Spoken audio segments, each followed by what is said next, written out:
Hello, welcome back again sa atin na sharing for bread of God. In the name of the Father, and to the Son, and to the Holy Spirit. Amen. Lord, maraming salamat sa pagkakataon na ito na ibinigay mo sa akin upang mananaliksik at matutuhan ang nagakarapat-dapat kong maintindihan ayon sa aking tanong sa aking isipan.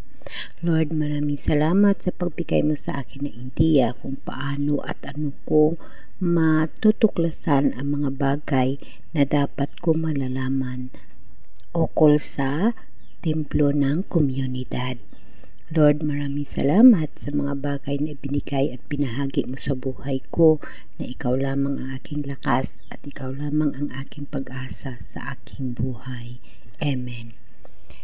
Brothers and sisters, so mag-continue tayo in previous video natin nanaliksik tayo ukol sa gumagamit ng sign of cross, no?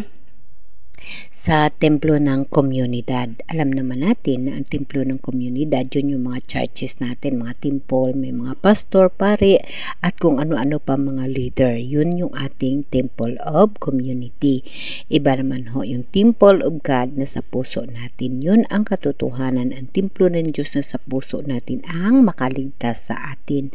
Ngunit ang templo ng komunidad, kailangan lamang natin na magkaroon tayo ng community sa pag-aaral ukol sa ating mahal na Diyos. So, sa previous na video natin, of course, bilang isang panampalataya at diputo sa mahal na Diyos, yung sign of cross as a Catholic, ginagamit ho namin yon.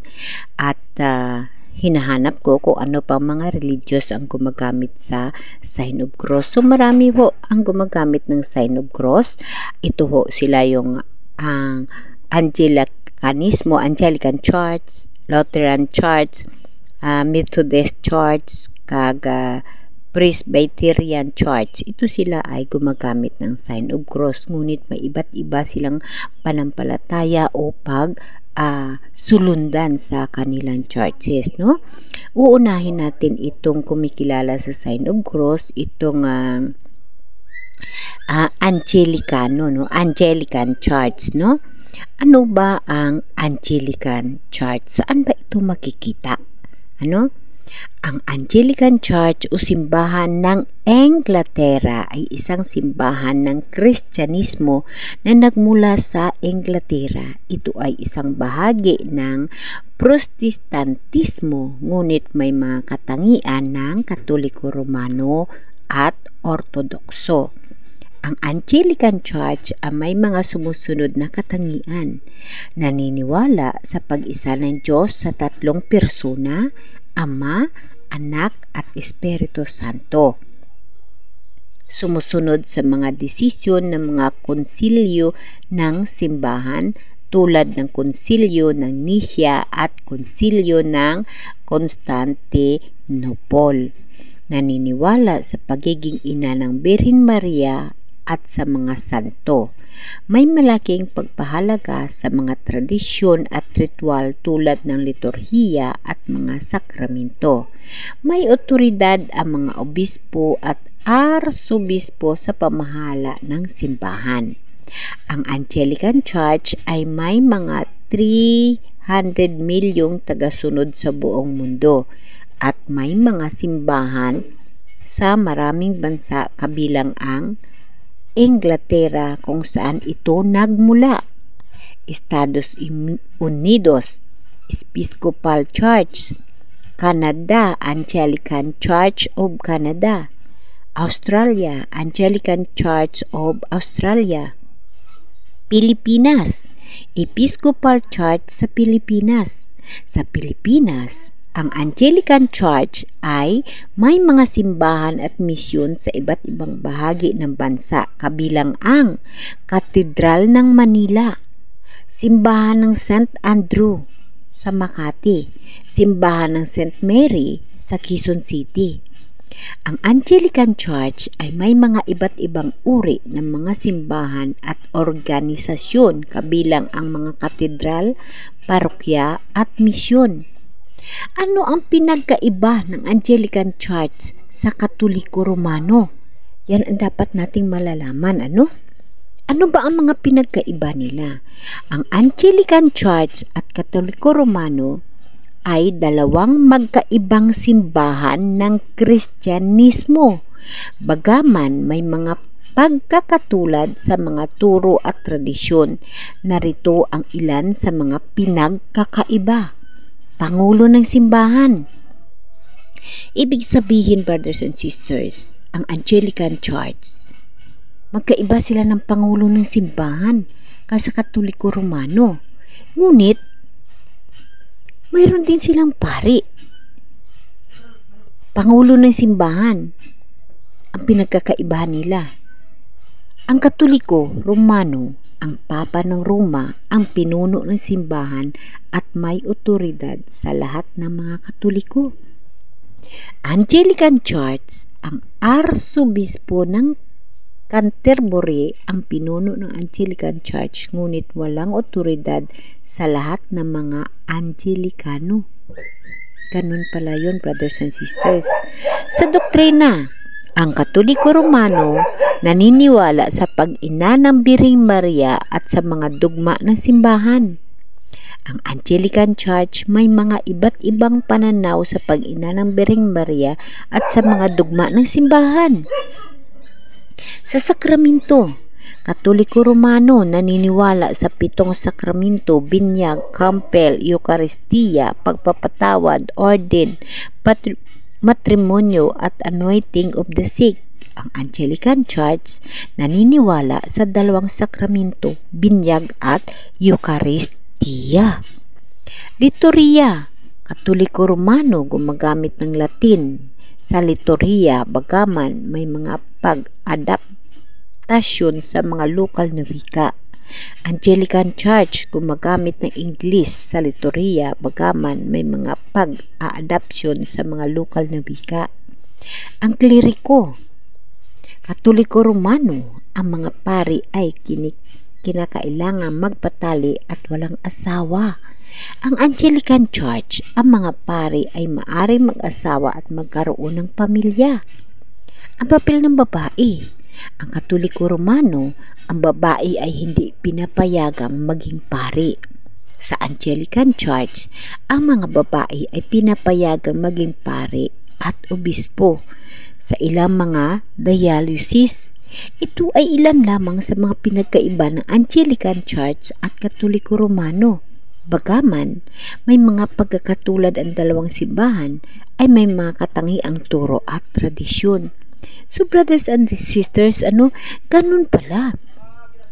Magkaparehas, pero bakit iba yung mga pinuno? Diyan natin makikita na ang Katoliko Romano at ang yung Anglican Church is halos magkahawig at nakikita rin natin sa simbahan, pero magkaiba ang mga pinuno. Ang hirap unawain kahit sa kay Mama Mary ang iba ng kanilang paniniwala. So kailangan natin yan ay malalaman at matutuklasan ang mga bagay na yun. Yun ay yung paghanap ko lamang kung sino yung gumagamit ng sign of cross ng mga temple of community, yun yung aking nakikita, no?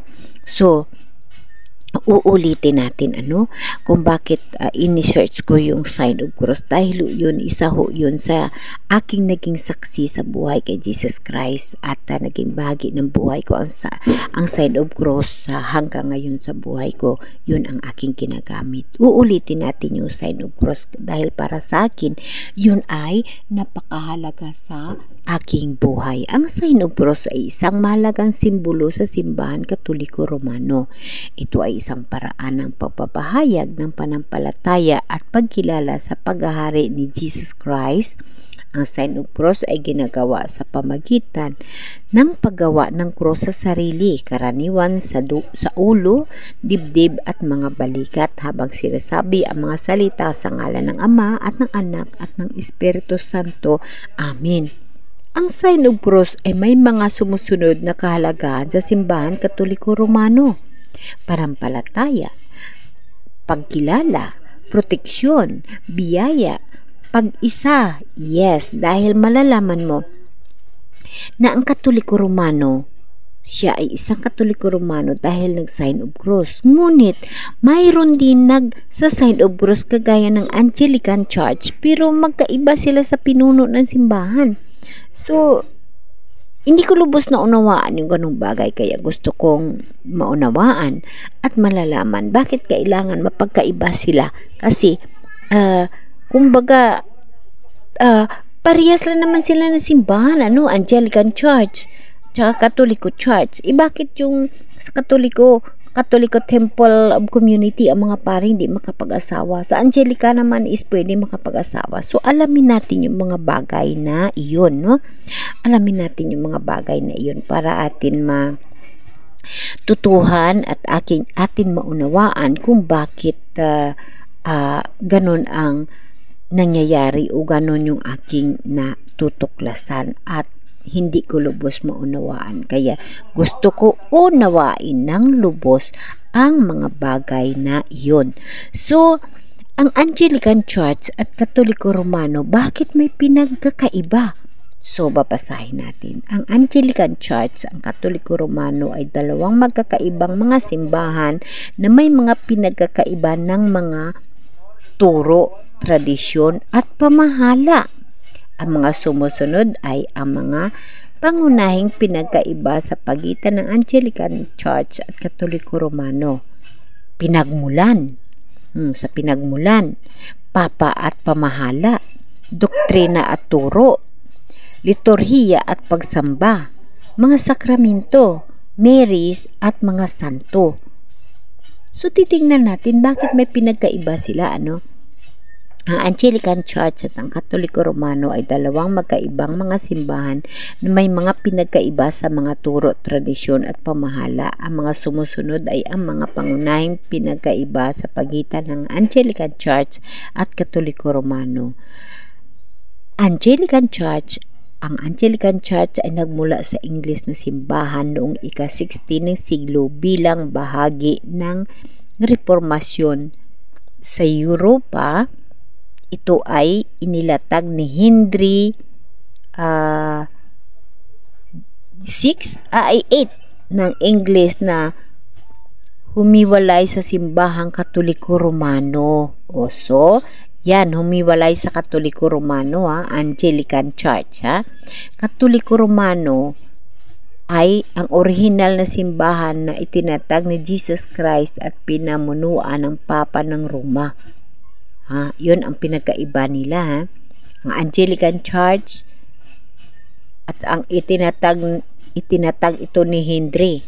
Samantala ang Katoliko Romano ay original na simbahan na itinatag ni Jesus Christ, Papa at pamahala. Ang Anglican Church ay walang papa at hindi kinikilala ang otoridad ng Papa ng Roma. Ang pinuno ng Anglican Church ay ang Arsobispo ng Canterbury na may titulo na Primus Inter Pares, una sa pantay. Ang Katoliko Romano ay pinamunuan ng Papa sa Roma na kinikilala bilang ang kahalili ni Saint Pedro at ang pinuno ng simbahan ng Katoliko. Just imagine, Pero pareha sila na may pare. Pareha sila na simbahan. Yun ang hindi natin nalalaman. Kaya dapat natin alamin yung mga ganitong bakay. Doktrina. Ang Anglican Church ay may mga turo na malapit sa Katoliko Romano. Ngunit may mga pagkakaiba sa mga aspekto tulad ng sakramento. Ang Anglican Church ay may dalawang sakramento, binyag at Eucharistia. Habang ang Katoliko Romano ay may 7 sakramento, Eucharistia. Anglican Church ay may iba't ibang mga interpretasyon sa Eucharistia, habang ang Katoliko Romano ay naniniwala sa transubstansasyon. Ganun, brothers and sisters, napaka ibang-iba. Natataka ako sa mga ganitong bagay na aking natuklasan. Pag-asawa ng mga pare. Ang Anglican Church ay nagpapahintulot ng pag-aasawa ng mga pare, habang ang Katoliko Romano ay hindi. Katoliko Romano. Ang Katoliko Romano ay may mga turo na nakabatay sa tradisyon at banal na kasulatan at kinikilala ng otoridad ng Papa at ng Obispo. Liturhiya at pagsamba. Ang Anglican Church ay may mga liturhiya at pagsamba na malapit sa Katoliko Romano, ngunit may mga pagkakaiba sa mga aspekto tulad ng paggamit ng wikang bansa at ang pag-alis ng ilang mga ritos. Ang Katoliko Romano ay may liturhiya at pagsamba na nakabatay sa tradisyon at banal na kasulatan at ginagamit ang wikang Latin at iba pang mga wikang opisyal. So, ganun yung mga pinagkakaiba. Sakramento. Ang Anglican Church ay may 2 sakramento, binyag, Eucharistia at may mga iba pang mga ritos na tinatawag na sakramental. Halkampil, pag-aasawa. Ang Romano Katoliko, 7 sakramento, binyag, kampil, Eucharistia, pagpahatid ng langis, pag-ordina, pag-aasawa at pagpapatawad ng mga kasalanan. Ang Anglican Church ay may respeto kay Mama Mary, ngunit hindi kinikilala ang dogma ng Immaculate Conception at Assumption. Ang mga Anglikano ay may respeto sa mga santo ngunit hindi ipinipintakasi. No? Hindi sila nagdi-devotion. Katoliko Romano ay may respeto at devotion kay Mary at kinikilala ang dogma ng Immaculate Conception at Assumption. Ang mga Katoliko ay may respeto at ipinantakasi ang mga santo. Sa kabuuan, ang Anglican Church at Katoliko Romano ay may mga pinagkakaiba sa mga turong tradisyon at sa pamahala, ngunit may mga pagkakatulad sa mga aspekto tulad ng panampalataya sa Diyos at sa mga turo ni Jesus Christ. So, dito sa Pilipinas, ang Episcopal Church, ito yung Anglican Church, ito yung Central Philippines, Quezon City, Northern Philippines, Pundok, Northern Philippines, Baguio, sa Santiago, Davao, Southern Philippines. So, ganun pala. Ang pambansang headquarters ng Episcopal Church sa Pilipinas ay matatagpuan sa Cathedral Heights, New Manila, Quezon City. Mayroon din silang mga simbahan at institusyon sa iba't ibang bahagi ng bansa tulad ng St. Luke Medical Center, Brent International School at St. Andrew. So, ganun, brothers and sisters. Dapat natin uunawain yung mga ganung bagay na ang Anglican Church at yung Romano Katoliko halos magkaparehas pero magkaiba ang simbahan kung ating maalaala or atin makikita. Akala natin Romano Katoliko, yun pala iba sila, no? Iba sila, no? Ano ang pinagkaiba ng Anglican Church at Catholic Church? Ang dalawang simbahan, magkaibang mga simbahan na may mga pinagkaiba sa mga turo, tradisyon at pamahala. Narito ang mga pangunahing pinagkaiba sa pagitan ng Anglican Church at Catholic Church. Pinagmulan at pamahala. Anglican Church nagsimula sa English na simbahan noong ika-16 na siglo bilang bahagi ng reformasyon sa Europa. Itinatag ni Henry, no? Brothers and sisters, mag-search tayo sa mga ganitong bagay, no? Itinatag ni Henry. Wala